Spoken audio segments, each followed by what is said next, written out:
Assalamualaikum warahmatullahi wabarakatuh. Kami dari kelompok 2, Elsa Riani dan Melinda Azahra Putri, akan mempresentasikan hasil praktikum 8, 9, dan 10 mengenai UMKM Friendly Roti.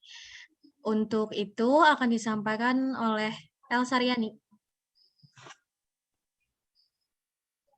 Diagram alir dan neraca massa. Diagram alir merupakan sebuah aliran proses produksi dalam suatu industri. Diagram alir digunakan untuk mendesain dan mendokumentasi proses atau program sederhana. Neraca massa adalah suatu perhitungan yang tepat dari semua bahan-bahan yang masuk, yang terakumulasi, dan yang keluar dan waktu tertentu. Next. Diagram alir dan neraca massa. Sini ada gambar diagram alirnya. Itu yang di dalam kotak itu prosesnya, yang tulisan di luar yang ada panah-panahnya itu adalah bahannya. Next. Membuat perancangan penerapan produksi bersih. Penerapan produksi bersih dapat dilakukan dalam 5 bagian, yaitu good housekeeping, perubahan material input, perubahan teknologi, perubahan produk, dan on-site ROS.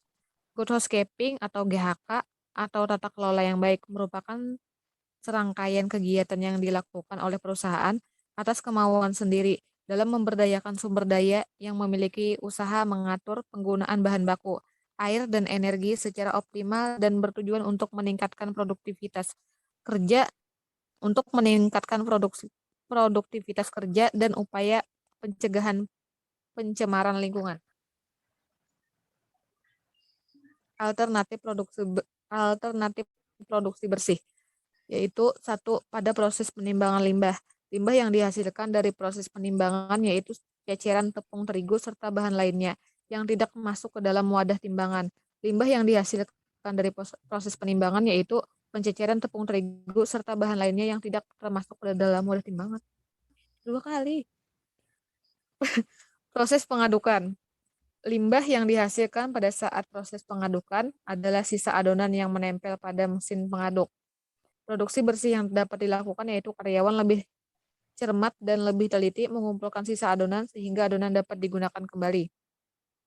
Kemudian proses pencetakan adonan. Limbah yang dihasilkan dari proses pencetakan yaitu sisa adonan roti yang tidak ikut tercetak. Produksi bersih yang dilakukan adalah agar lebih teliti pada saat proses penimbangan agar adonan pas. Kemudian proses pemanggangan. Lebih dari dihasilkan pada proses pemanggangan yaitu roti yang tidak memenuhi syarat seperti tidak mengembang sempurna atau kosong. Opsi produksi bersih adalah pekerja lebih cermat dalam mengatur suhu pemanggangan dan waktu pemanggangan agar tidak terjadi kegosongan pada roti. Kemudian pemanfaatan limbah kulit telur sebagai pupuk organik. Kulit telur mempunyai banyak manfaat, yaitu sebagai pupuk organik dan mengandung banyak unsur hara. Selanjutnya akan dilanjutkan oleh Melinda. Alternatif minimasi limbah. Pengolahan limbah plastik produksi roti tersebut menghasilkan limbah berupa plastik sisa pengemasan bahan baku dan plastik pengemasan roti yang rusak. Plastik pengemasan yang rusak dibuang langsung ke tempat pembuangan sampah tanpa dilakukan pengolahan. Maka dari itu, sebaiknya limbah plastik tersebut dijual ke bank sampah terdekat agar diolah kembali menjadi kerajinan tangan dan sebagainya, sehingga mengurangi sampah plastik yang menumpuk di tempat pembuangan sampah. Untuk analisis kelayakan usahanya, bertujuan untuk menghindari resiko kerugian, memudahkan perencanaan, mempermudah pelaksanaan pekerjaan, mempermudah pengawasan, dan mempermudah pengendalian. Penerapan produksi bersih pada industri roti yaitu limbah plastik sisa kemasan bahan baku dijual ke bank sampah terdekat agar dapat diolah kembali menjadi kerajinan tangan dan sebagainya. Yang kedua yaitu cangkang telur dimanfaatkan sebagai pupuk organik. Untuk tabel pertama yaitu kelayakan teknis. Pada limbah plastik yang dijual ke bank sampah terdekat agar diolah menjadi kerajinan tangan dan sebagainya sehingga mengurangi sampah plastik yang menumpuk di TPS, yaitu pada ranking ketiga. Pada ranking ketiga dengan keterangan mudah dilaksanakan secara teknis.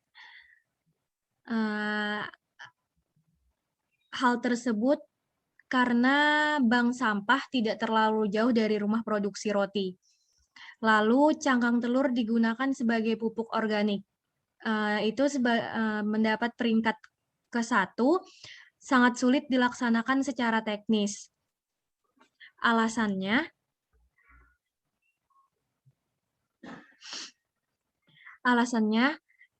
pemilik merasa sangat sulit untuk melakukannya. Hal ini dikarenakan akan perlu waktu lagi dalam mengumpulkan cangkang dan proses pembuatannya. Terlebih lagi tidak mengetahui cara pembuatan pupuk organik dari cangkang telur. Lalu selanjutnya, kelayakan ekonomi. Untuk limbah plastik yang dijual ke bank sampah tersebut, itu merupakan faktor lingkungan, dan cangkang telur yang digunakan sebagai pupuk organik juga termasuk faktor lingkungan. Sekian dari kelompok kami. Assalamualaikum warahmatullahi wabarakatuh.